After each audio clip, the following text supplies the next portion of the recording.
I want to report on 3 of our studies. So it's actually 1 study, but 3 papers. That started out from just a coffee table conversation, really, as I was talking about another project, and we started thinking about the impact of complaints and how it's affecting doctors and their well-being, because I think there's a perception, at least at the time and certainly now, that the risk of having a complaint was sort of looming over most people. So we wanted to have somewhere to show the impacts of that, and hence the impact study was born.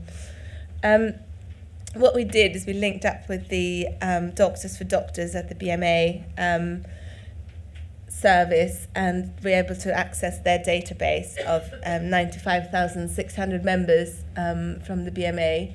And they were all contacted, and we surprisingly had, which doesn't sound like a lot, but if you think about how many doctors usually like to apply to surveys that are sent through them through their letterbox or through their mail, we had 11.4% responding, and 8.3% of people completed the full survey, which is about 40 minutes, actually 35 minutes. So it's quite a big uptake, even if it looks low, we think.